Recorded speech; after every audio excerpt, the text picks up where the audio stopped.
오늘 로마서 20번째 약속의 자녀라는 제목으로 은혜를 나눕니다. 우리 본문 말씀 로마서 9장 7절과 8절 우리 두 구절 같이 합독하지요. 시작.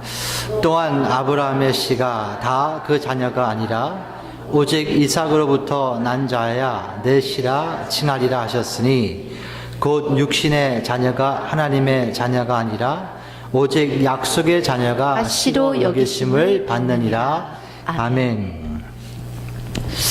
제가 가끔 인용하는 표현 중에 이런 말이 있습니다. 인생은 열심으로만 부족하다. 하나님의 은혜가 필요하다. 동의하십니까? 자, 하나님의 도구로서 로마서를 기록한 사도 바울은 열심이 정말로 대단한 사람이었습니다. 율법의 달인이었고 하나님께 충성하는 사람이었어요. 그런데 문제는 그에게 은혜가 없었습니다.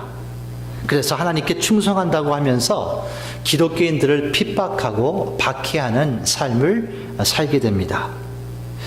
그런데 하나님의 은혜가 임하죠. 그 은혜의 첫 번째는 예수님께서 찾아오신 거예요.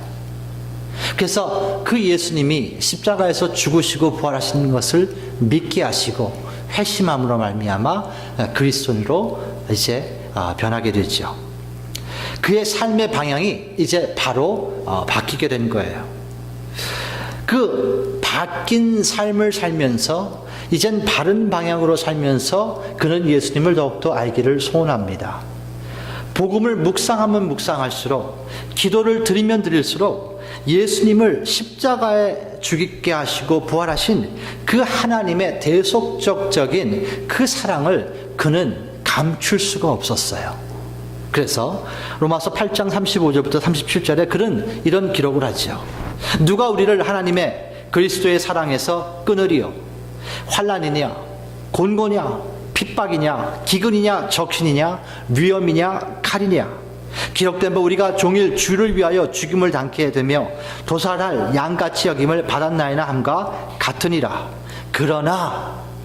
그러나 이 모든 일에 우리를 사랑하시는 이로 말미암아 우리는 넉넉히 이긴다는 자신의 체험을 통해서 이렇게 고백을 하게 됩니다.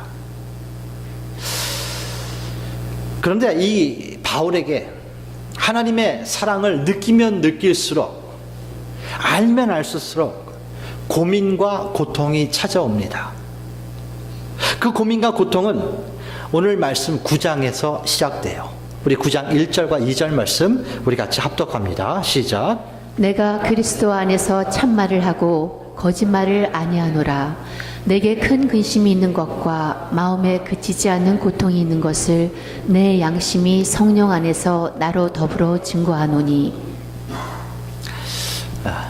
상대를 사랑하면요 고통과 어려움이 있어요. 사랑하는 것만큼 힘들어집니다. 바울이 그랬어요. 그래서 고백하는 거예요. 내가 참말을 한다. 쉽게 나 하나님한테 맹세하면서 얘기하는 거야. 내가 하나님한테 맹세하면서 하라는데 이건 빈말이 아니고 진심이야. 내가 정말 큰 근심이 있거든. 그치지 않는 고통이 내 안에 있어. 성령께서 내 양심을 자꾸 찔러서 그것을 내가 증거할 수밖에 없어. 그러면서 9장이 시작됩니다. 사랑하는 가족 여러분, 이 양심이란 단어를 어떻게 생각하십니까? 저는 양심을 이렇게 표현하기 원해요. 비록 죄인이지만 양심은 하나님께서 모든 인간에게 남겨놓은 하나님의 흔적이 아닌가 생각해요. 이 양심이 있기 때문에 내가 죄를 지면 내가 죄를 지었구나. 내가 남편한테 이런 얘기를 하면 안 됐었는데, 내가 아내한테는 이런 이야기를 하면 안 됐었는데 느끼게 하는 거예요. 그 양심 때문에 내가 죄인인 것을 알게 되죠.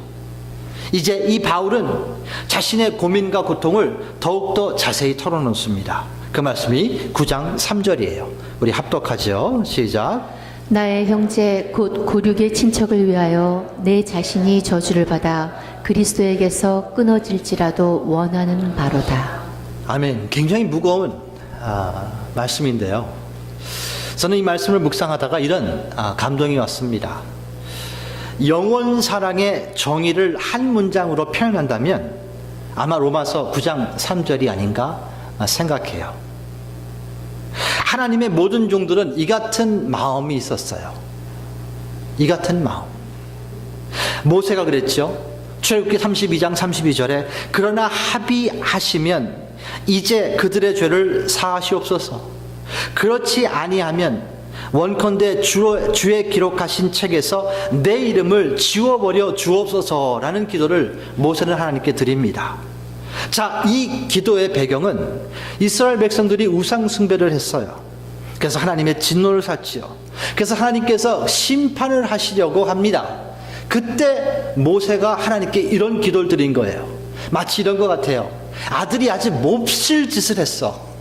그래가지고 아버지가 너무 화가 난 거예요. 그래가지고 팔을 걷어붙고 이놈의 자식 내가 오늘 가만두자 보자, 내가 버릇을 고쳐놔야지, 그러면서 이제 막 때리려고 그러는데 어머니가 옆에 있어서 아유 당신아 그러지마, 얘 때리려면 나를 죽여, 그러면서 앉는 거예요. 지금 모세가 이렇게 한 거예요. 이게 영원 사랑입니다. 그러면 어떻게 이런 마음을 소유할 수 있을까요? 사랑하는 가족 여러분, 로마서 8장이 여러분 것이 되면 9장 3절이 여러분의 말씀이 돼요. 로마서 8장이 어떻게 여러분께 될 수 있을 것 같아요?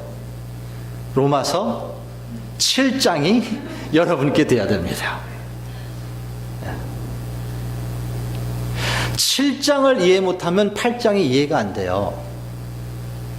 8장을 이해 못하면 이 9장 3절의 기도가 나올 수가 없어요. 왜? 하나님의 사랑을 인지 못하기 때문에 그래요.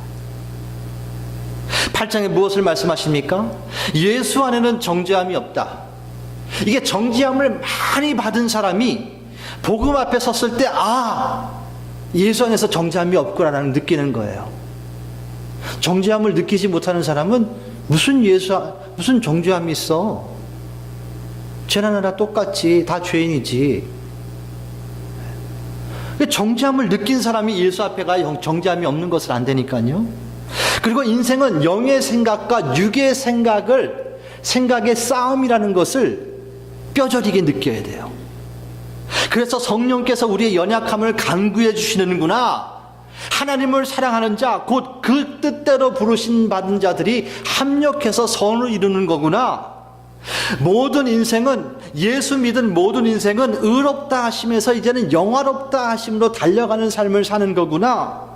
그 영화롭다는 게 무엇이냐? 예수님의 형상을 닮아가는 것이 영화로운 것이구나. 이 모든 것이 내 마음에 embedded DNA에 아주 새겨졌을 때 로마서 9장 3절이 여러분께 됩니다. 다시 한번 9장 3절을 선물로 받으시는 우리 모두가 되시는 마음으로 우리 한번 9장 3절 같이 한번 합독합니다. 시작. 나의 형제 곧 고륙의 친척을 위하여 내 자신이 저주를 받아 그리스도에게서 끊어질지라도 원하는 바로다. 아멘. 자, 아주 쉽게 우리의 실생활에서 오도록 말씀을 다시 한번 드릴게요. 주일학교 교사로서 10년 이상 봉사한 집사님이 있어요. 예를 들면 자기가 가르치는 것마다 애들이 복음을 다 영접하고 막 신앙이 막 자라는 거예요. 무럭무럭. 너무나 감사하죠. 근데 정작 자신의 자녀들은 예수를 안 믿는 거야. 이럴 때 썬데이 티처로서 10년 이상 봉사한 사람의 마음은요, 안에가 찢어집니다.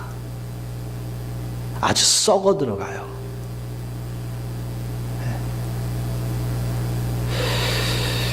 권사님들이 젊은 분들이 오게 되면 아이도 봐주고 막 섬기죠. 그래가지고 젊은 사람이 올 때마다 정착이 되는 거예요, 우리 교회. 너무 감사한 일이에요. 그런데 정작 내 자녀, 내 아들, 내 딸은 교회를 안 나오는 거예요. 가슴이 무너지는 거예요. 가슴이 썩어 들어가는 거예요. 부르심 받고 목사가 됐는데 부모님이 예수를 안 믿어. 부르심 받고 목사가 됐는데 형제 자녀들이 예수를 안 믿어. 가슴이 썩어 들어가는 거예요. 사도 바울은 지금 이것을 말씀하는 거예요. 사도 바울은 자신이 복음을 전하면서 많이 다녔을 때 이방인들은 복음을 영접하는 거예요. 그래서 구원이 임하는데 정작 선택을 받았던 이스라엘 백성들은 예수를 거부하는 모습을 보는 거예요. 그러니까 가슴이 무너지는 거예요. 당신이 우리가 선민이야. 우리의 조상이 아브라함이야. 그래서 복음을 전파하는데 예수를 거부하는 거예요. 예수를 거부하는 자기를 때리고 돌로 치고 매를 치고 막 업신여기는 그들을 보면서 그들이 미운 게 아니고 그들이 예수를 못 믿는 게 너무나 가슴이 아픈 거예요. 그래서 사도 바울은 항상 새로운 도시에 가게 되면 제일 먼저 갔던 곳이 회당입니다. 유대인들이 예배드리는 곳이 회당이에요. 그래서 회당에 가서 유대인을 먼저 보고 복음을 증거하는 거예요.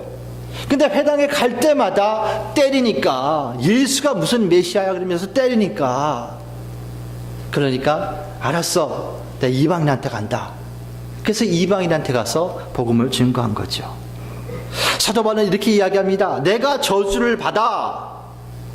이 아나데마라는 이 원어는요, 저주를 받아라는 것은 이 깊은 의미는 내가 대신 저주, 고난을 받아서 상대를 위로 올린다는 의미를 갖고 있어요.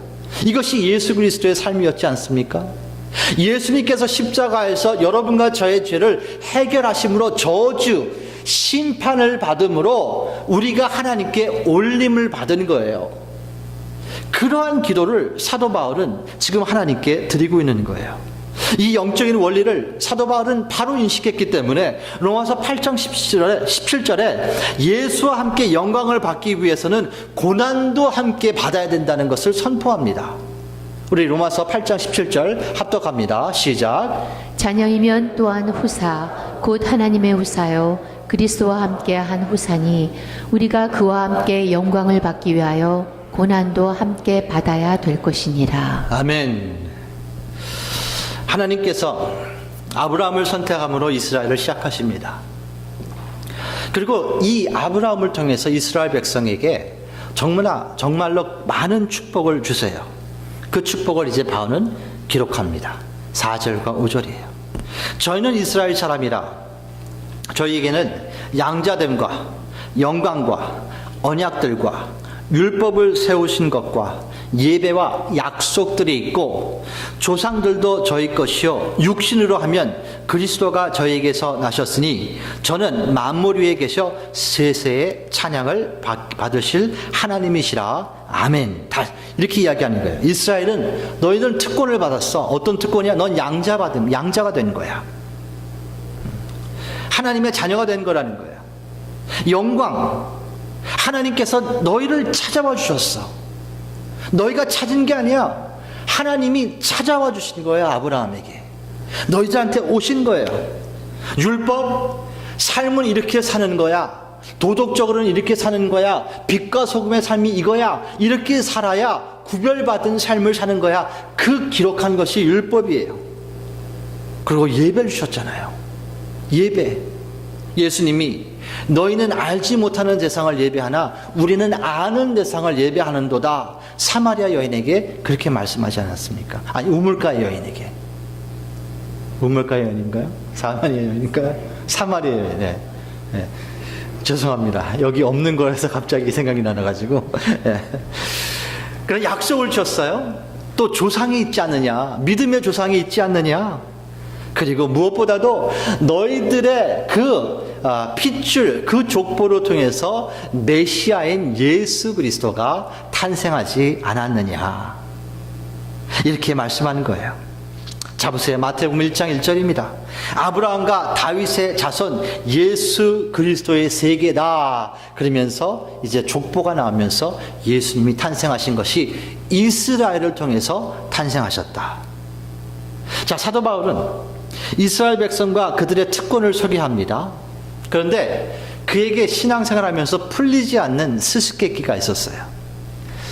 선민인데 분명히 선택되었는데 왜 이스라엘 사람들이 예수를 거부하는 거지? 이게 그의 고민이에요. 수수께끼였어요. 사도 바울은 동족의 이 구원 문제에 가지고 얼마나 깊은 고민과 생각을 한 것을 그가 기록한 서신서를 보게 되면 그런 흔적이 많이 있습니다. 정말 깊은 기도를 통해서 그 응답을 하나님께 받아내요. 그 응답을 오늘 소개하는 거예요. 그것이 9장 6절부터 8절이에요. 또한 하나님의 말씀이 폐하여진 것 같이 않도다. 이스라엘에게서 난 그들이 다 이스라엘이 아니요 또한 아브라함의 씨가 다 그 자녀가 아니라 오직 이삭으로부터 난 자야 내 씨라 칭하리라 하셨으니 8절 합독합니다. 시작. 곧 육신의 자녀가 하나님의 자녀가 아니라 오직 약속의 자녀가 씨로 여기심을 받느니라. 자, 중요한 말씀이에요. 자, 이스라엘이라고 다 그들이 이스라엘이 아니다. 아브라함의 씨가 다 그 자녀가 아니고 오직 이삭으로부터 난 자다. 자, 이것을 우리가 바로 이해해야 됩니다. 무슨 말이냐? 아브라함의 자녀라고 다 구원받는 거 아니라는 거예요, 지금. 오직 약속의 자녀가 구원받게 된다. 자, 하나님께서는 아브라함의 자신의 고향을 이제 갈대아 우르를 떠나는 순간에 약속을 하시죠. 가나안 땅에 가라. 내가 너를 통해서 큰 민족을 이루고 내 이름을 창대케 하고 네가 복의 근원이 될 거다. 그런데 가나안 땅에 들어갑니다. 그래서 시간이 지나서 이제 제법 물질도 모아요. 돈도 많고 이제 권세도 생겼어요. 그런데 문제가 자신의 피를 잃을 이제 아들이 없는 거예요. 5년을 기다립니다. 7년을 기다립니다. 근데 10년을 기다려도 아들이 안 생기는 거예요. 재산이 있으면 뭐해? 물려줄 아들이 없는데 이런 마음이 생긴 거예요. 그리고 특별히 그 아브라함의 아내였던 사레가 더욱더 그 마음이 급했던 것 같아요. 더욱더 조급했던 것 같아요. 왜냐하면 자기가 지금 몸이 자꾸 늙어가는데 애를 못 낳는 게 너무너무나 속상하고 걱정이 된 거예요. 그래서 아브라함에게 이런 제의를 하죠. 그게 창세기 16장 2절 말씀입니다. 같이 합독하죠. 시작. 사레가 아브라함에게 이르되 여호와께서 나의 생산을 허락지 아니하셨으니 원컨대 나의 여종과 동침하라. 내가 혹 그로 말미암아 자녀를 얻을까 하노라 하매 아브라함이 사레의 말을 들으니라. 자, 이때가 갈대와 우르 고향을 떠난 때가 아브라함이 나이가 75세예요. 다른 건 다 이루어져 가는 것 같은데 아들이 없어. 10년이 지났어요. 이제 아브라함의 나이 85세입니다. 걱정이 돼서 이제는 아브라함과 사레는 자신들의 생각으로 당신 나의 종 하갈이랑 동침해서 우리가 아이를 얻자. 그래서 동침을 하죠. 그런데 그때부터 의미심장한 일이 벌어져요. 하나님과 잘 들으세요. 아브라함이 하갈과 동침한 후부터 하나님과 아브라함의 소통이 끊어집니다. 성경에 그런 기록이 없어요.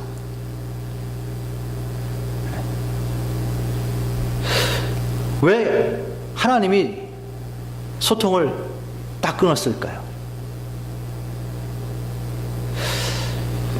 그리고 이제 시간이 14년 정도가 흘러요. 이 14년은 아브라함에게는 아마 고통의 시간이었을 거예요. 왜냐하면 성도들에게 하나님의 교제가 끊어졌다는 것은 굉장히 어려운 고통입니다. 현대식으로 이야기하면 여러분이 예배 나왔는데 말씀을 듣는데 하나도 들리는 말씀이 없는 거예요. 하나도 안 들리는 거야. 그전에는 들렸거든요. 아니, 목사가 내 삶도 모르는데 말씀을 준비하는데 그때 그 말씀이 나한테 턱턱 오는 거야. 근데 어느 때부터 예배를 나가는데 하나도 들리질 않는 거예요. 그게 14년이야. 여러분, 은혜 못 받고 14년을 예배를 나와봐요. 어떻게 되나? 아브라함이 이런 시간을 보내는 거예요. 근데 14년의 침묵을 깨고 아브라함이 99살이 됐을 때 하나님이 다시 나타나십니다. 다시 나타나셔서 제일 첫 번째 하신 말씀이 창세기 17장 1절 말씀이에요. 우리 1절 말씀 합독하죠. 시작. 아브라함의 99세 때에 여호와께서 아브라함에게 나타나서 그에게 이르시되 나는 전능한 하나님이라 너는 내 앞에서 행하여 완전하라. 아멘. 자, 하나님께서 아브라함에게 나는 전능한 하나님이라 라고 선포하는데, 하나님이 당신의 전능하심을 아브라함에게 이야기하고 싶어서 당신을 소개하기 위해서 나는 전능하신 하나님이라고 말씀하셨을 것 같아요? 아닙니다. 이 말씀은요, 아브라함을 향한 하나님의 엄중한 책망입니다, 여러분. 왜 책망받아야 되냐? 너 왜 내 언약 믿지 않고 내 육신의 생각으로 아들 낳았어?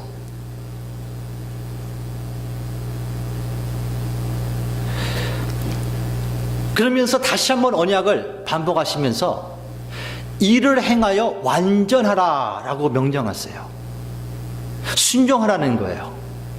내 언약을 믿으라는 거예요. 그래서 17장 1절에 나는 전능하신 하나님이라 하시면서 이제는 행해서 완전하라 그러면서 2절부터 언약을 다시 말씀하세요. 이 언약은 전에도 말씀하셨던 거예요. 자, 2절 봅니다. 내가 내 언약을 너와 너 사이에 세워 너로 심히 번성케 하리라 하시니, 아브라함이 엎드린데 하나님이 또 그에게 일러 가라사대 내가 너와 내 언약을 세우니, 또 말씀하세요. 너는 열국의 아비가 될지라. 그러면서 이름이 바뀝니다. 우리 5절 합독합니다. 시작. 이제 후로는 네 이름을 아브라함이라 하지 아니하고 아브라함이라 하리니 이는 내가 너로 열국의 아비가 되게 함이니라. 아멘. 이 말씀 후에 약 1년 후에 누가 탄생합니까? 이삭이 탄생하게 돼요. 이삭이. 그것도 이 말씀 후에 뒤에 둘이, 아브라함과 사레가 비웃어요. 하나님을. 아이고, 내가 지금 나이가 몇인데, 내가 경수가 그쳤는데. 근데 하나님이 그 비웃음을 보시고 뒤에 있는 사라를 보고선 너 왜 웃니? 내 말이 빈말 같아? 이렇게 하시거든요. 그랬더니 사라가 뭐라 그럽니까? 저 안 웃었어요 이래요. 오리발의 올전이 여기서부터 나오는 거예요. 사람은요, 죄를 들키면 일단은 거짓말하고 봅니다. 이게 그냥 죄의 인스팅이에요. 사역을 하다 보면 사람들의 인스팅이 있어요. 권사님들의 노는 예습니다. 이거 좀 해주세요. 난 못해요. 난 해요. 더 시켜줘요. 이런 거고요. 이세들은 하라 그러면 노 하게 되면은요, 그거는 정말 노예요. 그래서 노를 계속 하라 그러면은 그게 떠납니다. 1.5세. 1.5세는 하기 싫은 거 하게 되면 저 한국말 못해요. 그리고 하기 좋은 거 하게 되면 제가 할게요. 이거 터득하는데 오래 걸렸어요. 자, 이삭이 탄생합니다. 그리고 그 이삭은 리브가랑 결혼을 해서 이제 쌍둥이 에서와 야곱을 낳게 됩니다. 그때도 하나님께서는 에서는 미워했고 야곱은 사랑하셨다라는 표현을 써요. 이게 조금 이해가 안 돼요. 하나님은 사랑이신데 왜 누구는 미워하고 누구는 사랑하지? 이건 차별이잖아. 그래가지고 또 하나님을 안 믿어, 어떤 사람들은. 자기는 선택받았으면 됐지 왜 몇천 년까지 올라갑니까? 이것은 하나님의 큰 그림을 보지 못해서 그래요. 그것을 사도 바울은 이렇게 설명합니다. 로마서 9장 10절부터 13절이에요.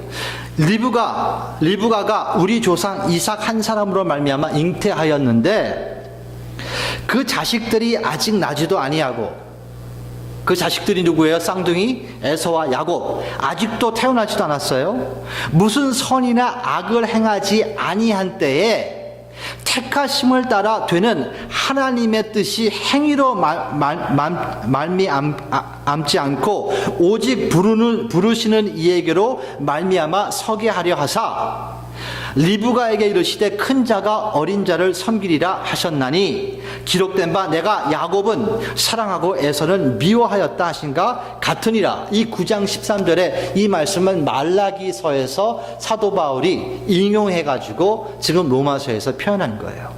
자, 하나님께서 사용하시는 것은 이삭을 통해서 야곱을 통해서 예수 그리스도를 탄생하기 원하셨다는 거죠. 자, 여기서 우리는 중요한 것을 알아야 됩니다. 이스마엘과 이삭, 에서와 야곱에 대해서 이거를 뭐 차별하고 이런 측면으로 받아들이면 안 돼요. 그러면 하나님의 큰 그림을 이해하지 못합니다. 여기서 중요한 것은 무엇이냐? 하나님의 언약대로, 하나님의 말씀대로 하나님께서 이삭과 야곱을 선택하셨다는 거예요. 즉 아브라함과 사라는 자신들의 육신의 생각과 힘으로 낳은 이스마엘을 하나님은 사용 안 하시겠다는 거예요. 그건 내가 얘기한 게 아니야. 걔는 니들이 잔물에 굴려가지고 애 난 거야. 나는 걔를 사용할 수가 없어. 지금 이 말씀하는 거예요. 근데 중요한 것은요, 하나님이 이스마엘도 축복하셨어요. 그를 차별한 게 아닙니다. 자, 창세기 16장 10절 11절. 여호와의 사자가 또 그에게 이르시되, 이게 하갈한테 말씀하시는 거예요.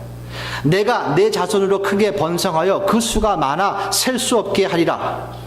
여호와의 사자가 또 그에게 이르되 내가 잉태하였은즉 임신했는데 아들을 낳을 거야. 그 이름을 이스마엘이라, 이름까지 줘주십니다. 하나님께서. 이는 여호와께서 내 고통을 들으셨음이니라. 자, 보세요. 에서와 야곱도요, 누가 더 고생했어요? 야곱이 훨씬 더 고생했습니다. 도망가가지고 20년 종살이 한 거예요. 에서는 아버지 거 다 물려받았어요. 떵떵거리고 살았습니다. 하나님이 에서를 버린 게 아니라는 거예요. 하나님이 이스마엘을 버린 게 아니라는 거예요. 자, 여기서 아주 중요한 원리를 여러분이 오늘 가져가셔야 돼요. 다른 분에게 말씀하지 마시고 여러분만 알고 계세요. 비밀입니다. 이 OFC 성도만 꼭 알고 계십시오. 네.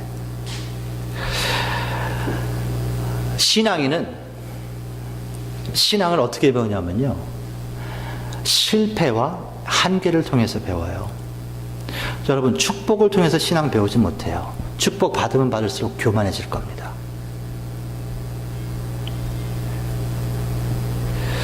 기도와 응답과 성취가 있어요.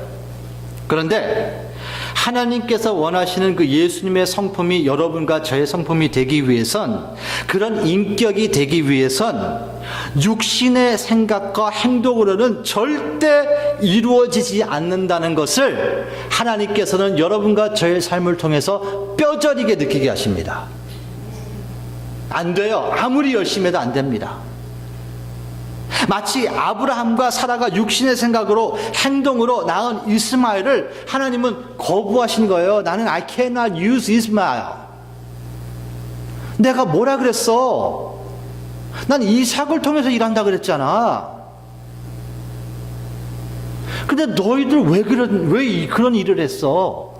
왜 육신의 생각으로 일을 해? 왜 하나님의 일을 왜 육신의 생각으로 일을 해? 나는 그가 못해. 자, 하나님께서 당신이 전능하신 하나님이라는 걸 선포하신 후에 언약을 다시 말씀하세요. 그리고 그 언약 선포 후에 하나님께서 원하셨던 것이 뭐냐면 할례입니다. 할례가 무엇입니까? 남자의 생식기 윗부분을 제거하는 수술이죠. 복용수술이라고 하죠. 근데 이것이 영적으로 무엇을 의미하냐면 너의 육신의 생각과 행동은 이제 죽었다는 거예요.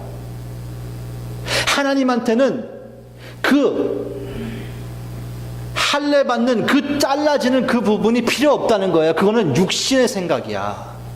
그거 없어도 너 살 수 있어. 그것을 알려주기 위해서 아브라함의 그 가족의 모든 남자들은 할례를 받습니다. 그것을 신약에서는 사도 바울이 이렇게 표현하는 거예요. 내가 십자가에서 못 박혔나니. 사도 바울은 이렇게 이야기하는 거예요. 예수의 사람들은 육체와 함께 그 정과 욕심을 십자가에 못 박았나니 라고 이야기하는 거예요.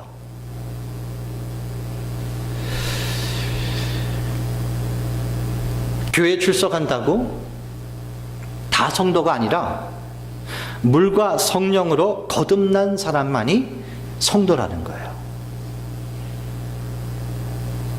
요한복음 3장 5절부터 7절 이렇게 말씀하세요. 예수께서 대답하여 진실로 진실로 내게 이르노니 사람이 물과 성령으로 나지 아니하면 하나님 나라에 들어갈 수 없느니라. 육으로 난 것은 육이요 성령으로 난 것은 영이니 내가 네게 거듭나야 하겠다 하는 말을 기이 여기지 말라. 사랑하는 가족 여러분, 우리 신앙인들은요, 하나님이 우리를 사랑하시기 때문에 우리의 사업과 직장은요, 우리의 육신의 생각대로 절대로 열매를 맺지 못하게 돼 있어요. 안 됩니다. 되는 것 같아, 좀 맨 처음에는. 근데 결과적으로는 다 안 되게 돼 있어요. 왜냐하면 육신의 생각을 써서 하나님의 축복을 줄 수가 없어요. 그 육신의 생각으로 본 재물은요, 다 라스베가스 갖다 주게 돼 있어요.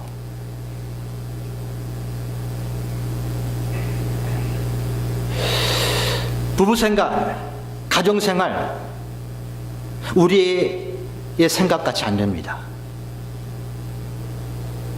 물질만 해결되면 행복할 것 같죠? 좋은 것 입고 먹고 좋은 데로 여행하면 행복할 것 같죠? 절대 그렇게 안 되게 돼 있어요. 물질로 행복을 살 수 있다면 그건 마귀가 주는 생각입니다. 왜냐하면 물질로 행복을 구입할 수 있다면 왜 재벌들이 마약합니까? 물질로 행복이 있다 그러면 왜 재벌들이 외도합니까? 왜 물질로 행복을 갈 수 있으면 왜 재벌들이 심지어 자살을 합니까? 행복하면 자살하는 겁니까? 행복하면 마약하고 행복하면 외도하는 겁니까? 아니에요. 즉 신앙인들은, 하나님이 사랑하는 신앙인들은 육신의 생각과 행동으로는 어떠한 열매도 맺을 수 없다는 것을 지금 우리에게 가르쳐 주는 거예요. 아브라함의 씨를 받아 임신한 하갈의 첫 번째 한 것이 무엇인 줄 아세요? 사례를 업신 여기기 시작했어요. 내가 애 뱄어. 네 남편의 애가 나. 넌 지금 자리가 바뀌어. 근데 사례는 그걸 계산을 못했어요.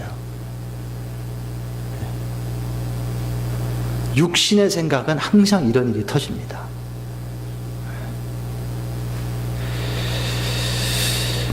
우리는 사람을 어떻게 배우는 줄 아십니까? 여러분이 세상에 나가서 사람을 어떻게 배우는 줄 아세요?